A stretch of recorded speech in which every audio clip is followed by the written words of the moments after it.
원내대표단이 구성되고 나서 첫 번째 회의입니다. 함께 해주신 특히 이제 부대표직을 흔쾌하게 허락해 주신 우리 의원님들께 진심으로 감사의 말씀을 드립니다. 회의 시작하겠습니다. 국민의힘은 6.3 국민 참정권 훼손 사태에 대해 서울, 부산, 인천, 광주, 전남, 울산, 경기도 등 6개 지역에 대해 선거소청을 제기하기로 결정하였습니다. 투표용지 부족, 투표 지연, 출구조사 발표 이후 투표 등 참정권 훼손이 어디부터 어디까지 얼마만큼 발생했는지 가늠하기조차 힘든 상황에서 선거소청 범위를 어디까지 두는가에 대해 고민이 있었습니다. 투표용지 부족 등 참정권 훼손이 현저하게 발생한 투표소들에 대해 신속한 증거 보전 및 참정권 훼손 행위가 선거 결과에 미친 영향을 면밀히 살펴보는 것이 공정선거의 원칙에 부합한다는 믿음 아래 소청 제기를 결정한 것입니다.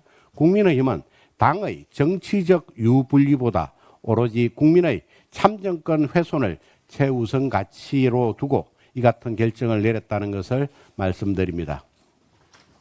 선거소청 못지않게 중요한 것은 진상규명입니다. 국회가 국정조사 특위를 신속히 발족시키고 공정하고 중립적인 특검 수사를 통해 6.3 국민 참정권 훼손 사태의 원인과 책임을 철저하게 규명하여야 합니다.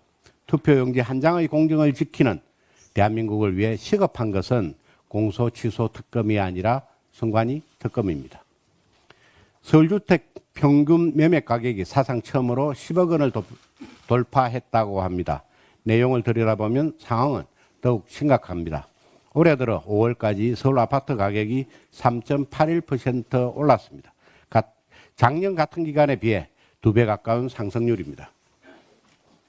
서민들, 청년들이 부담해야 할 전월세 가격도 무자비한 수준으로 올랐습니다. 지난달 서울의 전세값은 12년 7개월 만에 최대폭으로 상승했고 월세값은 통계 작성 이래 최고 상승률을 기록했습니다. 풍선 효과로 인해 경기도도 매매, 월세, 전세, 트리플 폭등이 진행된 가운데 수도권과 지방의 부동산 양극화는 점점 심화되고 있습니다.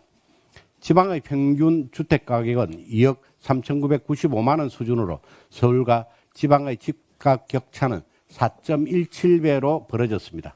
통계 작성 이후 역대 최고의 격차입니다. 이 모든 것이 이재명 정부 출범 1년 만에 벌어진 부동산 참사입니다. 시장의 상황은 이렇게 심각한데 이재명 대통령의 상황 인식은 마치 벌거숭이 임금님을 보는 것 같습니다.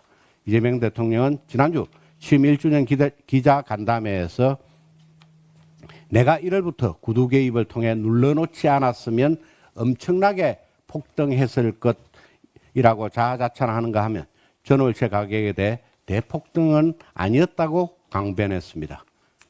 금융당국은 집값 폭등 주범으로 전세대출을 지목한 대통령의 말 한마디에 비거주 1주택자의 전세대출 규제를 강화할 움직임을 보이고 있습니다. 현재 매매, 전세, 월세의 트리플 폭등의 주 원인은 과도한 규제로 인한 공급 위축입니다. 전세대출은 무주택자들의 주거 안정을 도모하는 수단인데 엉뚱한 주번몰이로 서민들만 더 힘들게 만들고 있습니다. 특히 비거주 1주택자 중에는 회사 가까운 곳에 거처를 구해야 하는 직장인도 있고 자녀 교육 때문에 부득이하게 전월세를 구한 학부모도 있습니다. 이들에게 투기꾼 낙인을 찍고 규제를 부과하는 것이 과연 합리적인 정책입니까? 이재명 정부 1년 만에 열린 서울 집값 10억 시대는 이재명 정부 1년의 부동산 정책이 근본부터 틀렸다는 증거입니다. 이제라도 이재명 정부가 부동산 정책 기조를 전환하지 않으면 서울과 지방의 양극화는 막을 수 없고 우리 경제의 근간을 갉아먹게 될 것입니다. 이상입니다.